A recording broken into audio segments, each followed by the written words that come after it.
MRF यानी मद्रास रबड़ factory. एक समय था जब इसके एक शेयर की कीमत महज 11 रुपये हुआ करती थी, लेकिन आज के टाइम में इसके एक शेयर की कीमत तकरीबन 1 लाख से ऊपर है। यानी एमआरएफ के शेयर में जिसने जो भी इन्वेस्ट किया होगा उसे अपनी राशि का आज के टाइम पे 10,000 गुना ज़्यादा रिटर्न मिलेगा। अपने 30 साल के करियर में कभी भी एमआरएफ का शेयर 98,000 से नीचे नहीं आया। अपने गुड क्वालिटी प्रोडक्ट और किफ़ायती दामों की वजह से ये आज भी मार्केट में एक लीडर का रुतबा बनाए हुए हैं। एमआरएफ के प्रोडक्ट इतने किफ़ायती हैं कि 65 देशों में इसकी बहुत ज़्यादा डिमांड है। आज के टाइम पे यह company tyre, tube, paint, conveyor belt और खिलौने बनाती है। अगर टायर बनाने की बात करें तो कंपनी वाहनों के साथ साथ हवाई जहाज के भी टायर बनाती है, जिसमें 747 पैसेंजर विमान और फाइटर जेट सुखोई भी शामिल है। आइए अब जानते हैं कि एमआरएफ के बिग एम्पायर बनने की कहानी। बात सन 1946 की है, जब मद्रास की सड़कों पर एक लड़का गली गली जाकर गुब्बारे बेचा करता था, जिसका नाम था M.K. मेमन मैपिल्लई। यह वह दौर था जब देश आज़ाद नहीं हुआ था। मेमन का जन्म केरल के ईसाई परिवार में हुआ। ये टोटल 9 भाई बहन थे। पिता कारोबार करते थे, संपन्न परिवार था, लेकिन कहा जाता है कि अब त्रावणकोर के राजा ने आज़ादी के टाइम पे इनके पिता से इनकी संपत्ति जब्त कर ली थी। लड़ाई के उस माहौल में इनके पिता का कारोबार ठप हो गया था।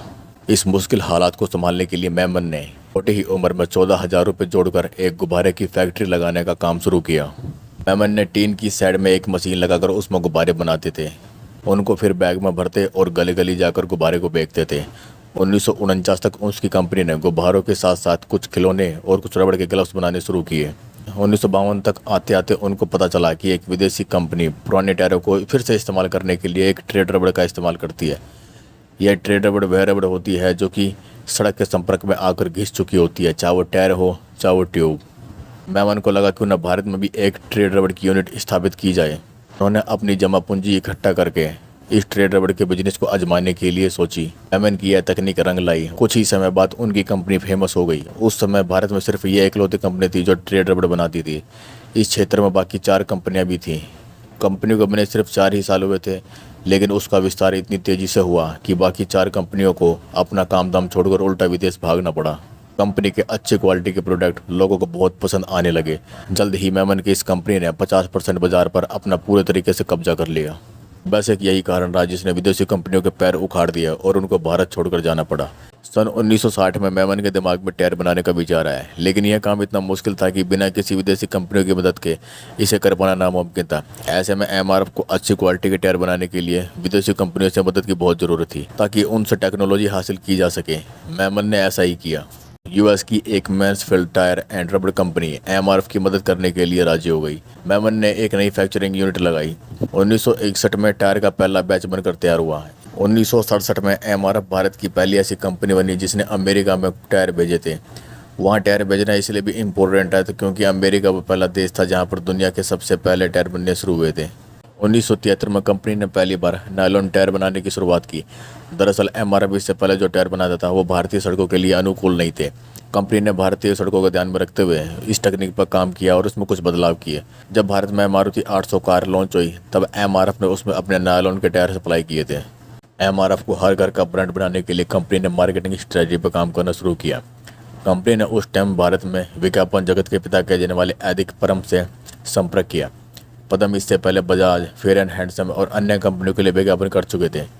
पदम ने एमआरएफ को सीधे ट्रक ड्राइवर से जुड़ने की सलाह दी। ट्रक ड्राइवर से बातचीत करने के बाद एमआरएफ ने पाया कि ट्रक के टायर मजबूत और ताकतवर होने चाहिए, जो कि नहीं थे। ट्रक ड्राइवर से बातचीत करने के बाद एमआरएफ ने ट्रक ड्राइवर को मजबूत टायर और तकनीकी वाले टायर देने का वादा किया। ट्रक की फील्ड में अच्छा फीडबैक मिलने के कारण 1964 में पदम ने कंपनी के लिए एक मसल्स मैन आदमी का लोगो तैयार करके दिया, जो आज भी आप एमआरएफ के टायर पर देख सकते हैं। टायर की फील्ड में काम करने के बाद एमआरएफ ने खेलों में भी अपना हाथ आजमाया। एक टाइम था जब सचिन तेंदुलकर से लेकर महेंद्र सिंह धोनी के बल्ले पर एमआरएफ लिखा होता था। यह कंपनी की मार्केटिंग थी और मार्केटिंग के हिसाब से ये उनके लिए बहुत फ़ायदेमंद भी साबित हुआ। क्रिकेट के अलावा कंपनी ने भारत में पहली बार बॉक्सिंग चैंपियन करवाई, जिसमें 40 देशों के खिलाड़ियों ने भाग लिया। 90 के दशक में एमआरएफ ने फार्मूला रेसिंग कारों का भी निर्माण शुरू किया। मद्रास मोटर्स क्लब के साथ एमआरएफ ने फार्मूला रेसिंग की सीरीज शुरू करवाई और भारत के सबसे पहले कार ड्राइवर नारायण को इसके लिए स्पॉन्सर किया गया। ऐसी तरक्की करते करते 2007 में कंपनी को बहुत बड़ा मुकाम हासिल हुआ। कंपनी की एक वेबसाइट के मुताबिक उनका सालाना टर्नओवर लगभग $1 अरब से ज़्यादा है। सबसे बड़ी दिलचस्प बात यह है कि इस मुकाम तक पहुंचने के लिए उनको 46 साल लगे, लेकिन इसको दोहरा होने में सिर्फ 4 साल का समय लगा। 2011 में कंपनी का सालाना टर्नओवर $2 अरब हो गया था। आज एमआरएफ के टायर दुनिया के 65 देशों में एक्सपोर्ट किए जाते हैं। टायर के अलावा company tube, pant, conveyor belt, खिलौने आदि में भी अपने बाजार का रुतबा बनाए हुए है। आज के टाइम पे एमआरएफ की मार्केट वैल्यू 33,700 करोड़ रुपए है। साल 2021 में कंपनी की बिक्री लगभग 15,921 करोड़ रुपए की हुई। वहीं इसकी टोटल इनकम लगभग 16,128 करोड़ रुपए की हुई। 2021 से 2022 में कंपनी का रेवेन्यू 18,900 करोड़ रुपए के पास रहा। एमआरएफ भले ही आज बढ़िया टायर बनाने के लिए जानी जाती है, लेकिन एक टाइम था जब यह कंपनी बच्चों के गुब्बारे बनाने के लिए फेमस थी। साल 2003 में एमआरएफ के मालिक मेमन ने दुनिया को अलविदा कह दिया, लेकिन विरासत उनकी आज भी जारी है। मेमन ने मद्रास की सड़कों पर घूमते हुए यह बात कभी नहीं सोची होगी कि वे एक दिन एक बड़ा साम्राज्य खड़ा करने में कामयाब होंगे और वह दुनिया की सबसे बड़ी टायर कंपनी बनाने में सक्सेस होंगे।